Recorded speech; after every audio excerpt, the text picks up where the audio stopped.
The massive alien ship appeared in Earth's sky on a Tuesday morning. It was so big that it blocked out the sun over New York City. The ship looked like a giant metal cathedral with sharp spikes and glowing purple lights. Admiral Vexthul stood on the bridge of his flagship, the Dominion's Edge, feeling very proud of himself. Vexthul was tall and thin, with gray skin and 4 arms. His species, the Zephyrians, had conquered over 1,000 planets. Each time was the same. They would arrive, make their demands, and the primitive aliens would surrender in fear. Earth would be no different. "Begin the broadcast," Vexthul ordered his crew. His voice was deep and commanding. He had practiced this speech many times. All around Earth, every television, radio, and computer suddenly showed the same thing. Vexthul's face appeared on screens everywhere. His 4 eyes glowed red as he spoke. "Humans of Earth," he began, his voice booming from every speaker on the planet. "I am Admiral Vexthul of the Zephyrian hegemony. We are your new masters. You have 72 hours to surrender completely, or we will destroy your world." The Admiral stood straighter, enjoying this moment. "We have conquered 1,000 worlds. Our weapons can crack your planet in half. Your primitive technology cannot stop us. Surrender now, and some of you may live as our servants." On his ship, Vexthul watched the screens showing Earth's major cities. He expected to see panic. He wanted to see humans running in the streets, crying and begging for mercy. Instead, something very strange happened. In Times Square, a group of teenagers looked up at his ship and started laughing. One of them pulled out a phone and began recording a video. "Yo, aliens!" the teenager shouted. "Your ship looks like my grandmother's old vacuum cleaner." The laughter spread. In London, people gathered in the streets pointing at the alien vessel and making jokes. In Tokyo, someone had already created a cartoon drawing of Vexthul with a funny mustache. The drawing was spreading across the internet faster than the Admiral's threatening message. "Sir," one of Vexthul's officers said nervously, "the humans are not responding as expected." The Admiral frowned. "What do you mean?" "They appear to be laughing at us, sir." Vexthul could not believe this. He looked at the communication screens. Instead of desperate pleas for mercy, messages were pouring in from all over Earth. But these were not the messages he expected. From Australia, "Nice spaceship, mate. Did you get it from a discount store?" From Brazil, "We've seen scarier things in our movies." From Canada, "Sorry, but we're not interested in being conquered today. Maybe try again next week?" The Admiral's 4 eyes widened in shock. No planet had ever responded this way. Usually by now the world leaders would be calling him, offering anything to save their people. Instead, his communication officer looked confused. "Sir, someone from Earth is trying to hack into our systems. They're sending us something called music." Suddenly, loud music blasted through the ship's speakers. It was a catchy human song with the words, "Never gonna give you up, never gonna let you down." The Zephyrian crew looked around in panic, trying to figure out how to stop it. "Turn it off," Vexthul shouted. "We're trying, sir. But every time we block one signal, 10 more appear." The music was followed by something even stranger. Human voices began speaking directly to the alien ship through hijacked communication channels. "Hello, space visitors," said a cheerful voice from Earth. "Welcome to our planet. We have a special deal for you today. If you leave now, we won't tell the rest of the galaxy that you got punked by a bunch of teenagers." More voices joined in. "Hey aliens, your ultimatum was cute. Did you practice that speech in the mirror?" 72 hours? That's so dramatic. What happens if we're late? Do you write us a strongly worded letter? Admiral Vexthul felt something he had never experienced before. His confidence was cracking. The humans were not afraid. They were making fun of him, making fun of the mighty Zephyrian hegemony. "Sir," his tactical officer reported, "Earth's governments are not even responding to our demands. Their leaders appear to be holding press conferences where they're telling jokes about us." Vexthul watched in horror as Earth's news channel showed world leaders standing behind podiums, smiling and laughing as they read his ultimatum out loud. They were treating his terrifying demands like a comedy show. The President of the United States was on television saying, "The aliens want us to surrender in 72 hours. I told my staff that's not enough time. We need at least a week to properly organize our surrender party. Should we bring snacks?" The Prime Minister of the United Kingdom added, "They want to rename our planet Zephyr Colony 1001. I think that's a terrible name. It sounds like a failed boy band from the 1990s. Even worse, humans were creating something they called memes about the invasion. These were funny pictures with text that spread across their internet like wildfire. Vexthul's own face was being used in these memes, often with silly captions like, "When you try to conquer Earth but forgot to bring snacks," and "That moment when your invasion gets 1-star reviews." The Admiral tried to regain control. He opened another communication channel to Earth. "Humans," he shouted. "You do not understand. We have weapons that can destroy entire continents. Our technology is millions of years ahead of yours."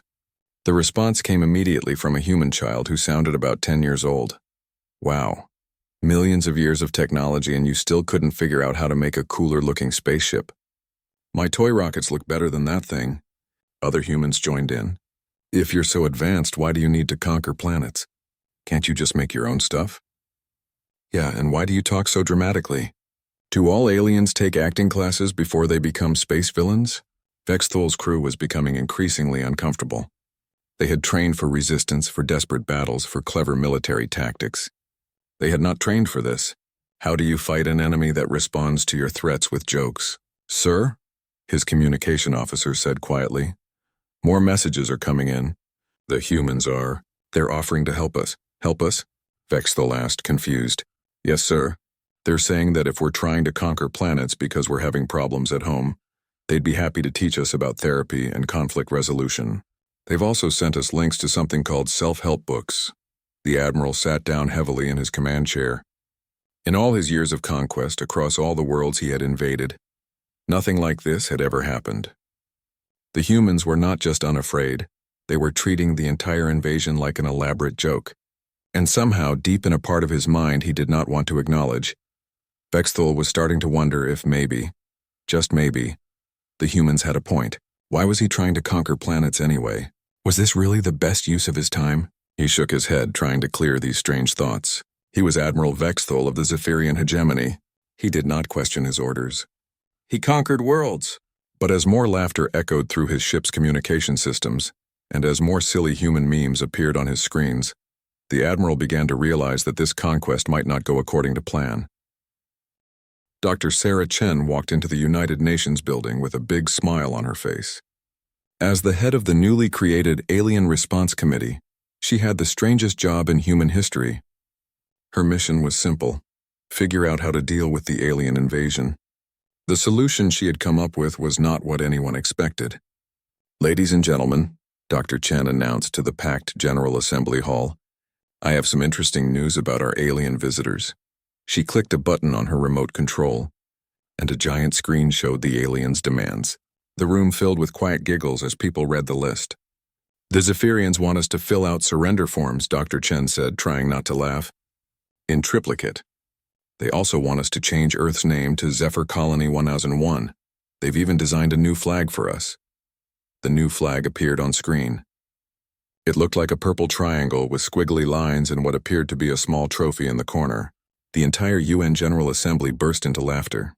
"They've also sent us a detailed instruction manual," Dr. Chen continued, "on how to be proper slaves. Chapter 1 is titled, Bowing Techniques for Different Occasions. Chapter 2 covers appropriate tribute offerings. And my personal favorite, Chapter 7, How to Express Gratitude for Being Conquered." The Secretary General wiped tears from his eyes. "Dr. Chen, what do you recommend as our response?" Dr. Chen's smile grew wider. "I recommend we give them exactly what they deserve." While the UN met, the rest of humanity was already responding to the invasion in the most human way possible. Social media exploded with jokes, memes, and increasingly creative ways to mock the aliens. On Twitter, the hashtag #DodgeAlienFail was trending worldwide. Someone had created a parody account called Admiral Vexthul, where they pretended to be the alien commander asking for help with basic things like, "How do I turn off the music humans keep sending me? And is there a manager I can speak to about Earth's refusal to surrender?" The memes were spreading faster than the aliens' threats. One popular image showed Admiral Vexthul's face with the caption, "When you spend millions of years developing invasion technology, but humans defeat you with dad jokes." Another showed the alien ship with arrows pointing to different parts, labeled Overcompensation Engine, Dramatic Entrance Thruster, and Tiny Alien Ego Booster. In Los Angeles, A group of comedy writers had already created a full TV show parody of the invasion. They called it Keeping Up with the Zephyrians, and it showed the aliens as a dysfunctional family trying to take over Earth while dealing with their own relationship problems. Meanwhile, Earth's teenagers had found a new hobby: prank calling the alien ship.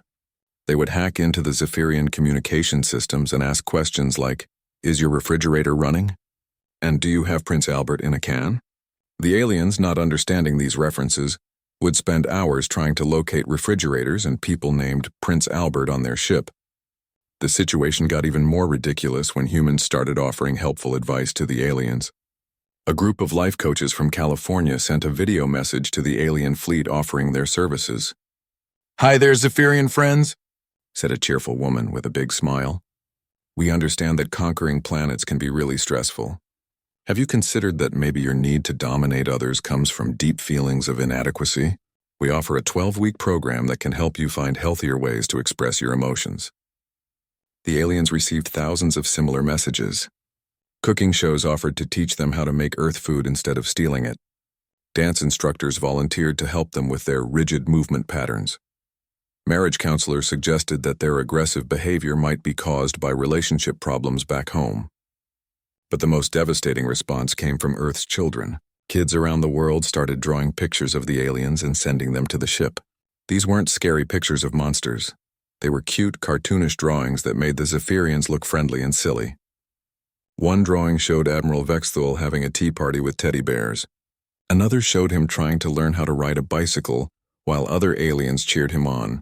A 6-year-old from Japan drew the entire alien fleet as a family of purple elephants who had gotten lost on their way to a space circus.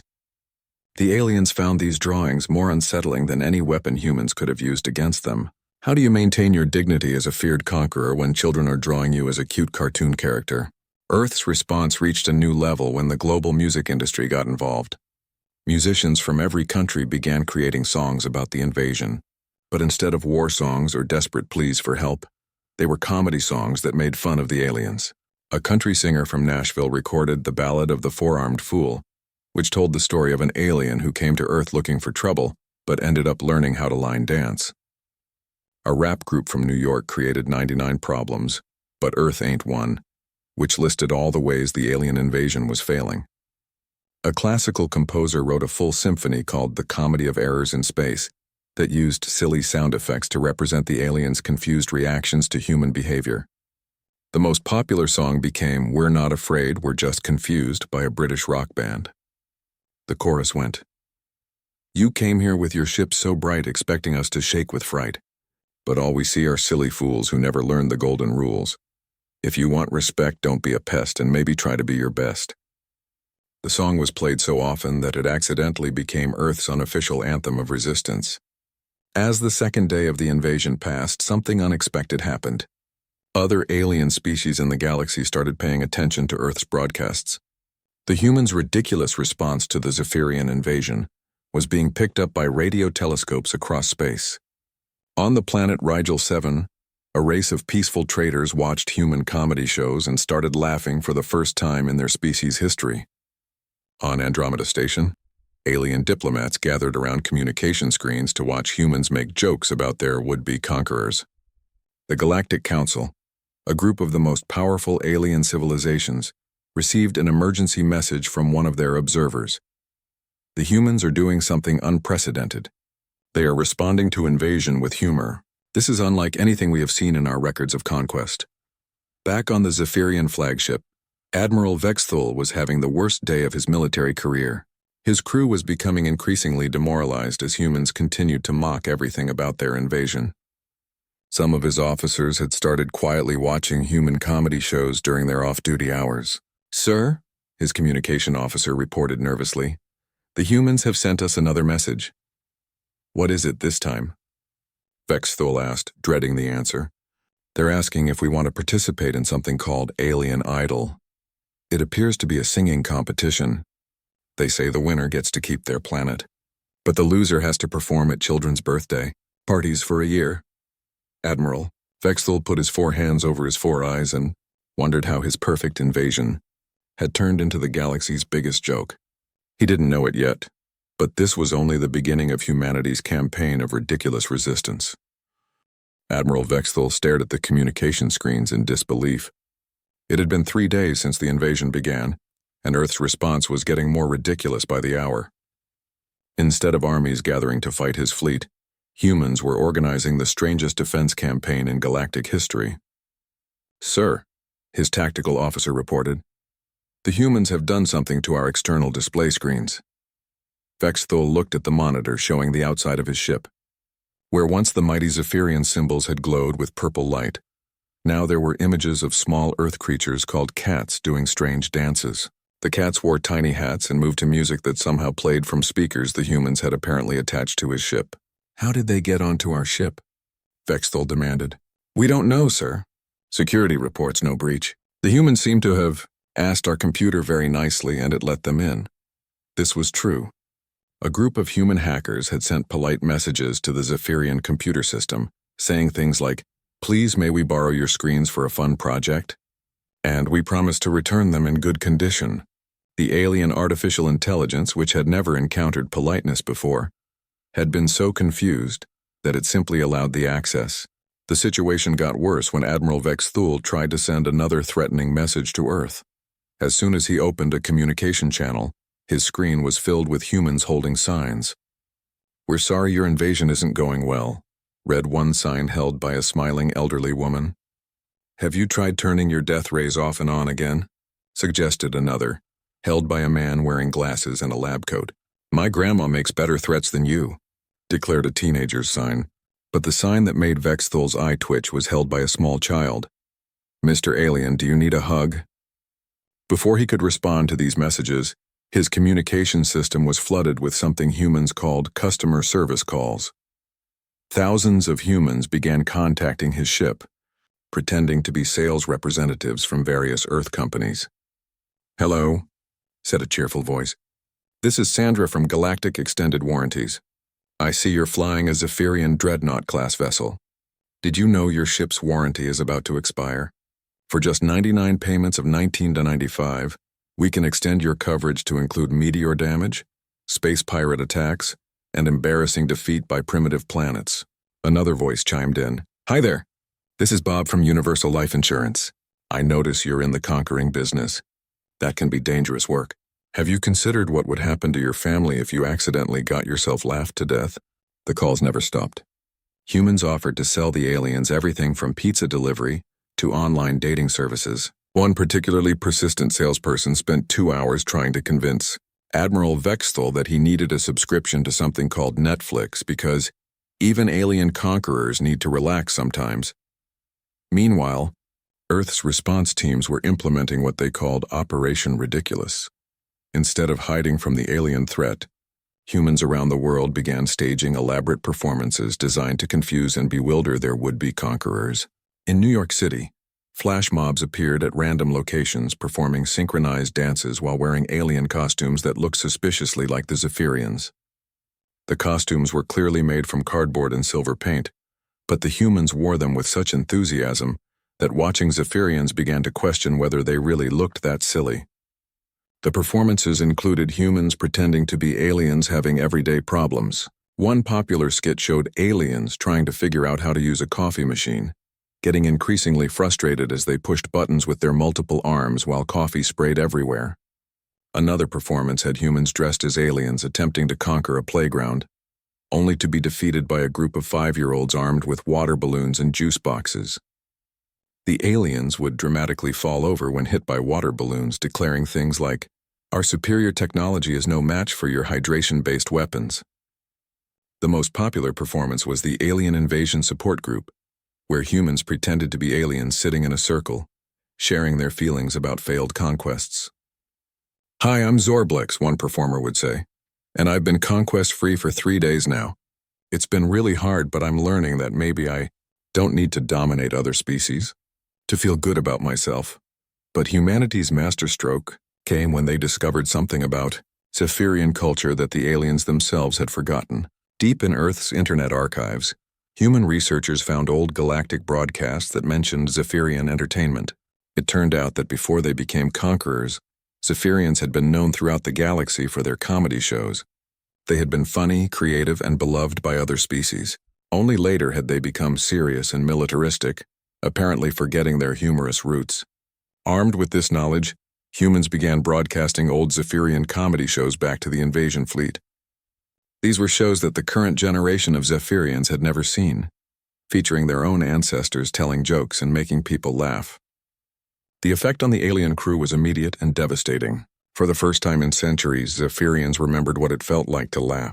Young crew members who had never experienced humor before found themselves making strange new sounds that their species had almost forgotten how to make.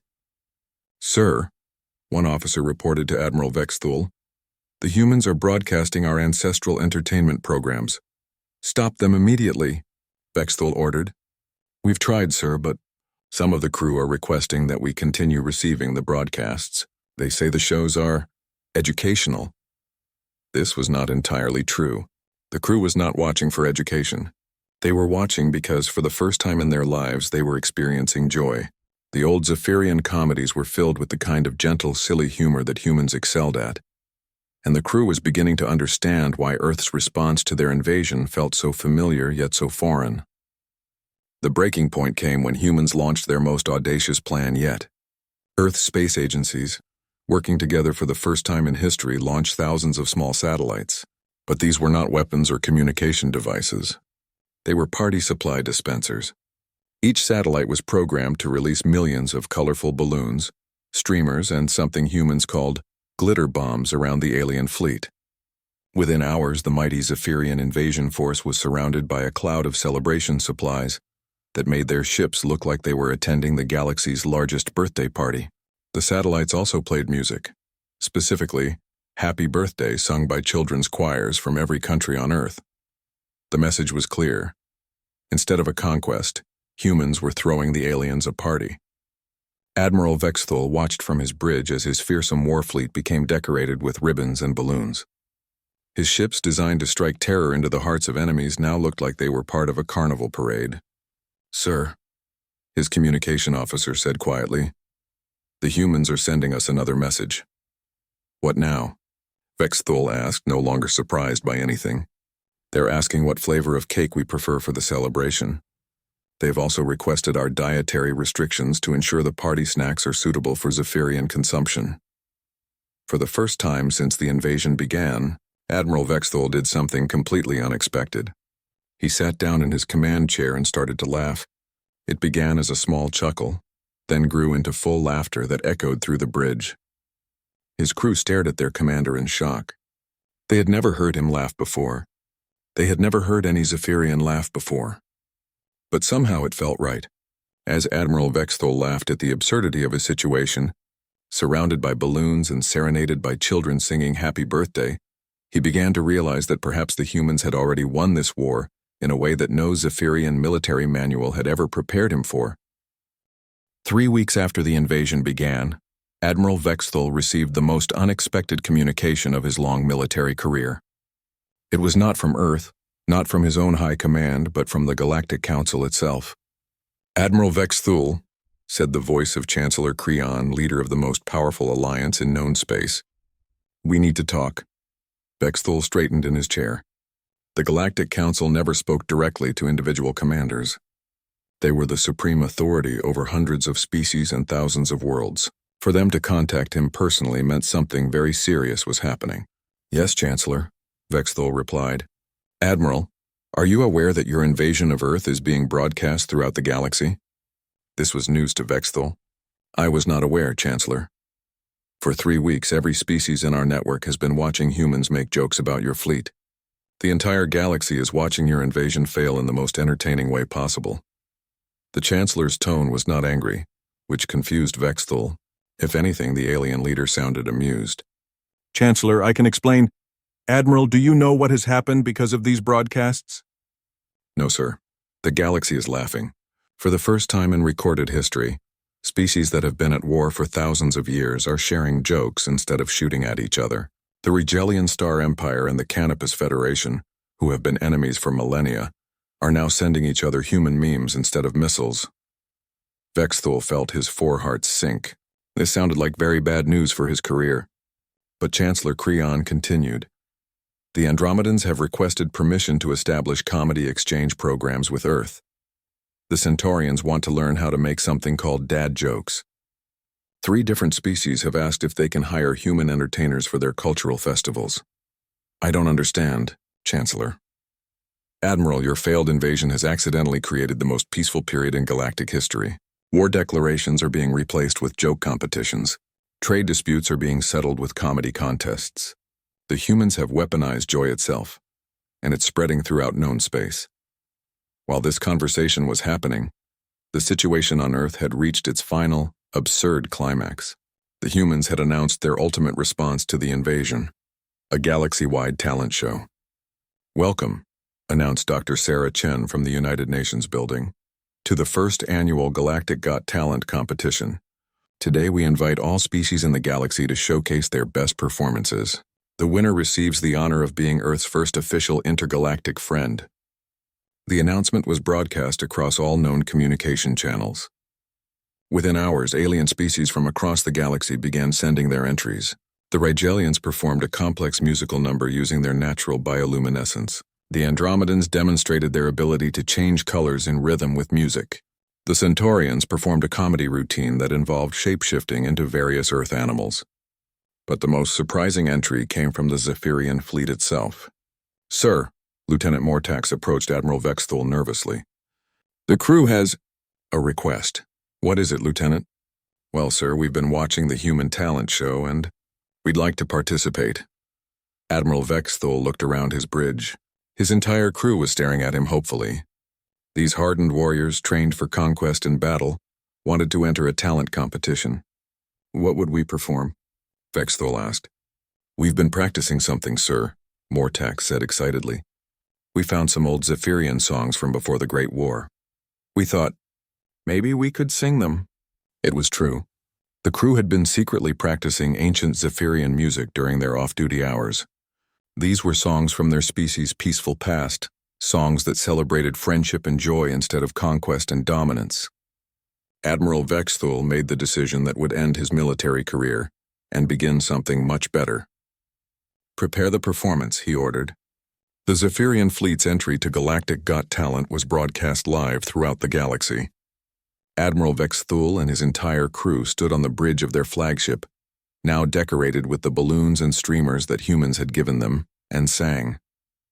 They sang about the beauty of distant stars, about friendship between species, about the joy of discovery and peaceful exploration. Their 4-part harmonies filled space with music that no Zephyrian had performed for centuries. When they finished, there was silence across all communication channels. Then slowly applause began. It started with the humans on Earth, then spread to other species watching the broadcast. Soon the entire galaxy was cheering for the former conquerors who had remembered how to sing. Admiral Vexthul, came Dr. Chen's voice from Earth, on behalf of humanity and our new galactic friends, I'm pleased to announce that the Zephyrian fleet wins first place in our inaugural talent competition. The prize was not what Admiral Vexthul expected. Instead of territory or resources, the humans offered something no species had ever received: permanent protection as the galaxy's first designated humor preserve. Earth, Dr. Chen announced, is now under the protection of the newly formed Galactic Comedy Alliance. Any species that threatens Earth will face the most devastating weapon in our arsenal. We will make fun of them until they go away. But the real victory came when Admiral Vexthul received a personal message from High Command. He expected to be court-martialed, stripped of rank, and exiled in disgrace. Instead, Supreme Commander Zekmar's message was simple. Admiral, what is this tea party you mentioned? The crew's families are asking if they can learn these human customs. Also, my daughter wants to know if humans would teach her how to make something called friendship bracelets. The Zephyrian military machine, built on conquest and fear, was crumbling under the influence of human kindness. But instead of collapse, it was transforming into something better. 6 months later, Admiral Vexthul stood in the same UN General Assembly Hall where Dr. Chen had first announced humanity's ridiculous defense plan. But now he wore civilian clothes instead of a military uniform, and his title was ambassador rather than admiral. Members of the United Nations, he said, his accent still thick but his English much improved. "I am here to formally request asylum for myself and my entire crew." "Asylum from what?" asked the Secretary General. "From our own military," Vexthul replied with a smile. "We no longer wish to conquer worlds. We want to learn how to make them laugh instead." The request was approved unanimously. For the first time in galactic history, an entire invasion fleet defected to the species they were supposed to conquer. The former Admiral Vexthul now worked as Earth's first galactic comedy ambassador. His job was to travel throughout space, teaching other species how to resolve conflicts with humor instead of violence. His crew became Earth's first intergalactic cultural exchange program, spreading human jokes and kindness throughout the galaxy. And every year, on the anniversary of the invasion, Earth held a celebration called Ridiculous Resistance Day. Humans and aliens from across the galaxy gathered to remember the day that laughter defeated fear and jokes conquered an empire. In his final report to the Galactic Council, Ambassador Vexthul wrote, "The humans have taught us that the most powerful weapon in the universe is not a death ray or a planet cracker. It is the ability to find joy in the darkest moments and to share that joy with others. They have shown us that sometimes the best way to defeat an enemy is to make them your friend." The report concluded, "Earth should be protected not because they are strong or dangerous, but because they are silly and kind. In a galaxy full of species who have forgotten how to laugh, humanity is our greatest treasure. And somewhere in space, floating among the stars, millions of yellow rubber ducks continued to broadcast children's songs to anyone who cared to listen, a permanent reminder that sometimes the most ridiculous solution is also the most effective one." Admiral Vexthul sat in his private quarters, staring at a stack of reports that made no sense. 5 days had passed since the invasion began, and every single page described something that should have been impossible. His mighty Zephyrian fleet was losing a war against an enemy that refused to fight back. "Admiral," came a voice through his communication device. It was High Command calling from the Zephyrian home world. Vexthul straightened his uniform and answered the call. The screen showed Supreme Commander Zekmar, whose 4 eyes glowed with impatience. "Admiral Vexthul," the Supreme Commander's voice was cold and sharp. "Explain to me why this simple conquest is taking so long. Our sensors show that Earth has no military response to your fleet. Where is the resistance?" How could Vexthul explain this? How could he tell his superior that the humans were defeating them with jokes and birthday parties? "Sir," Vexthul began carefully, "the humans have an unusual defense strategy." "Unusual how?" "They are not fighting us, sir. They are mocking us." There was a long silence. Supreme Commander Zekmar's 4 eyes narrowed. "Repeat that, Admiral." "The humans are making jokes about our invasion, sir. They have turned our conquest into entertainment." "Admiral Vexthul, are you telling me that you cannot defeat a species that is making jokes?" Before Vexthul could answer, alarms began ringing throughout his ship. His communication officer's voice echoed through the corridors. "All crew to stations. The humans have launched another, initiative." Vexthul ended the call with High Command and rushed to the bridge.